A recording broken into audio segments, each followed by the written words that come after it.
Hey guys, how's it going? You'll have to excuse the terrible vantage point, but it's the only way I could get my phone sideways. Ba-ding. Great. Awesome. Anyway, this is a little bit of my daily commute. Drive through Mexico. We're going to say that. But right now I'm debating what pistons to go with on the bike. I've gotten one kickback from my Instagram post stating I should probably go with Weisco. It is a lower compression ratio, so I could stay on pump gas, and it would probably be more friendly to a turbo later because the engine that I'm running is an old oil-cooled Gixxer motor, basically. Punched out to the hills. It's going to be 1216. And them old oil cools take boost. They'll take plenty of boost. They'll take 320 horsepower on the bottom end without a trouble. 350, 400, you're pushing it, you might detonate. It might not be good. So I'd really like to hit that 150, 160 mark. I'm 121 right now. So if I could hit 160, it'd be heavenly. But if I go with the JE set and set it all up right, and I can get my exhaust to flow, I should be able to push 180 plus out of that thing, which would be awesome. I'm also working on the driver mod. I need to lose some weight. Losing 50 pounds off the rider would help spectacularly towards that 6-second pass. So right now the bike is in non-running condition. We're gonna work on that tomorrow. I gotta do my 10-mile walk in the morning, and then we are going to get that engine out, head off, start dinking around with the head, making plans, strip it as far as I can without the valve spring compressor that's on the way. And I did order a Dremel and aluminum carbides so that I can do a little bit of porting cleanup. I saw some humps in there I could work out. I can open the ports up to match the intake runners. Hell, I could order bigger intake runners. If I had another 700 to chuck at this, I could make it a monster. I've already been told by a guy who builds these exact motors. He likes to do them in the 1247 kit. Big bore. But that's a billet jug, and I don't have the money to buy a $1,000 billet jug right now. I'm talking right now, I'm looking at putting $700 in pistons in, probably $200 in Cometic gaskets, my labor, $525 in machine work. Thank you, Extreme Motorsports. That is an amazing price. That includes going through the head, cutting the valves, 5-angle valve job, clean it all up, check my valve springs. Does not include HD valve springs if the ones I have in there are not. If they are HD, I'm going to live with it. I'll run them. And if they meet spec, we're great. So that could be another $300 right there just in valve springs. God, this guy's slow. I'm doing 45. Good Lord, I'm going to lose my shit. Nope, we're not going to be doing it anymore.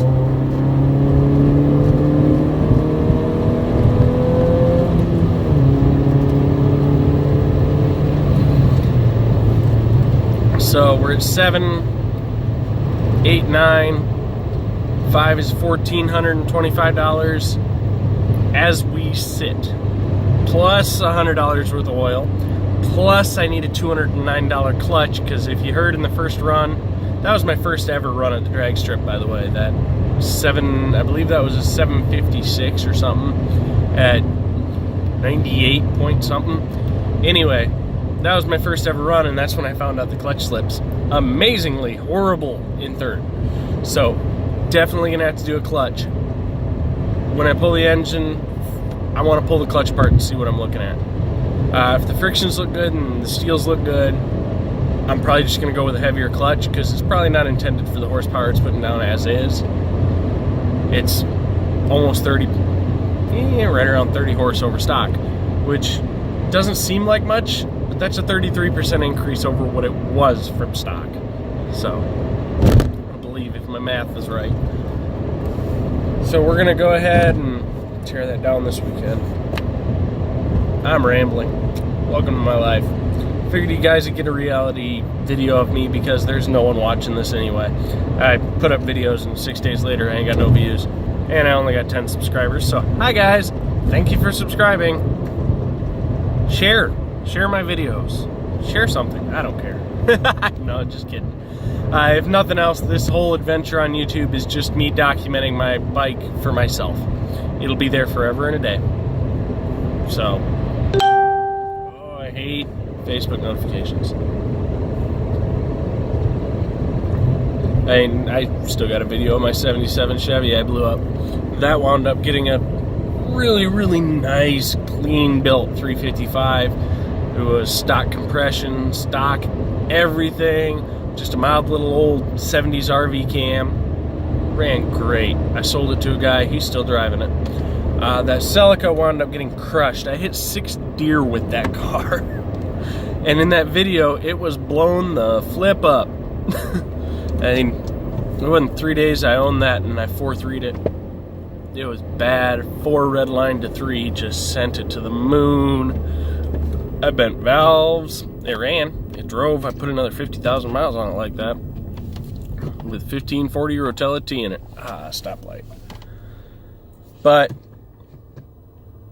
who knows? We'll go on with this Facebook adventure. This video is probably not going to be viewed by anyone, and I really don't care. If you do view it and you like it, you're awesome. I mean, you got to look at the plus side of things, right? Everything's got a plus. This passes time. It documents my journey for myself and anyone I want to share it with. And I learn a lot. I've learned some editing. I've also learned that I really don't like Filmorica. My editing software tends to get the audio really screwed up. So this won't even have an intro or an outro. Or out scene. Not going to do it this time. Hopefully it actually uploads in HD. I don't know. We're going to see where this adventure takes me. I've got a very large budget project planned. And it's going to be something no one's ever done. And I can guarantee no one's ever done it. Probably never will do it. But I know its potential. It's a project that, in all theory, doesn't exist. I mean, the car exists. I'm sitting in it right now. 03 Civic EX. It's a D17A2. That's getting chunked. I've done the top end on this. I've fucked with it. I'm sick of it. It leaks oil. It's a pain in my ass, and it ain't got no balls. So, theoretical Ghost engine 2.0 liter is going in here. I know what it's capable of on boost. I really know what it's capable of NA. It comes out of the factory, able to turn 9,000 RPM without an upgrade 1. That's the factory ECU rev limiter, is 9,000 RPM for a 2-liter 4-cylinder. Really short stroke, super short, big honking bore.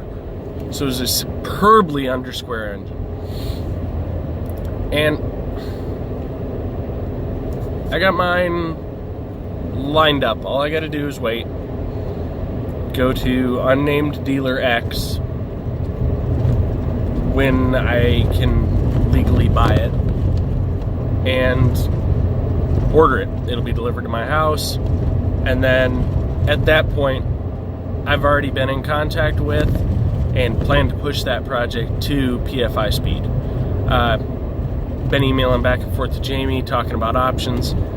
They have no ability to program the factory ECU. Doesn't surprise me. There is no hack available for an ECU that wasn't available. So it's probably going to get an Infinity standalone from the sounds of it. That'll work best with my configuration from the little bit of information I've been able to give them. I'll have to work with Clutch Masters. They'll take the measurements at PFI, send it off, get an adapter plate. I really don't know if I want to put it up to this factory trans that's behind my D17. It's weak, like severely weak. I've almost murdered this trans already. And no one makes any aftermarket gears or synchros or anything for this thing.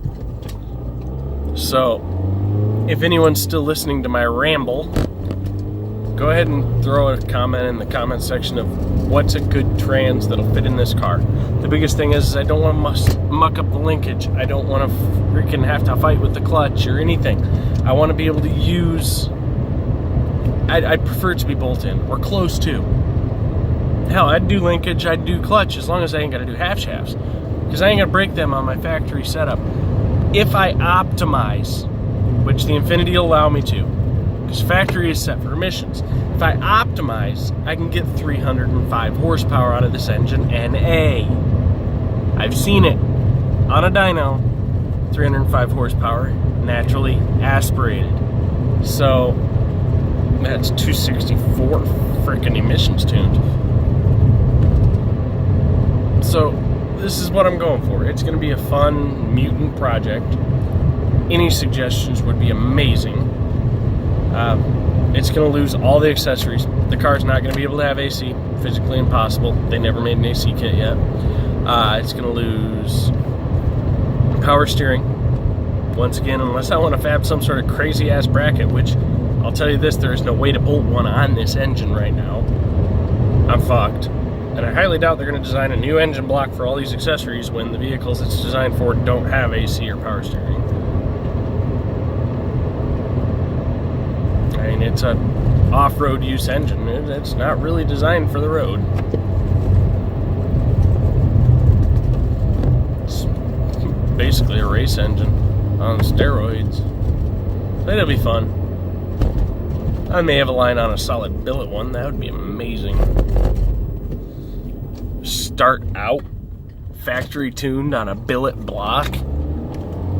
Freaking custom forged crank, billet rods, billet pistons, and everything. The head billet. That would be psychotic, and I know where it's sitting, but I'd have to. But it'll make the car fun. It's an 03 Civic. It's supposed to look fast. Ooh, it's got a stick. I can shift, but it's got no balls. And the 03 EX is about the epitome of a slow Honda. They're slower. Factory 1.6s, factory. Yeah. But still, I digress. The projects are coming, guys. Race season is coming. Race season will bring a whole new level. I'm working on a sponsorship to get the bike wrapped. That will mandate me to run more tracks, more times. So there's going to be footage. I'm going to get the big boys in my camera. I'm going to get freaking top fuels. I'm going to get whatever I can. Hell, I might even go to the non-bike events and get the freaking 200 mile per hour 8th mile outlaws. The big boys. 200 mile and 8th is retarded. So we'll see what we do. For now, guys, I digress. We're at the end. We're at 12 minutes, almost 13. Thank you for watching and listening to my rant. And if you enjoyed the video, give me a like. You probably didn't. If you viewed the video, say you viewed it. You're the first one in weeks. Oh.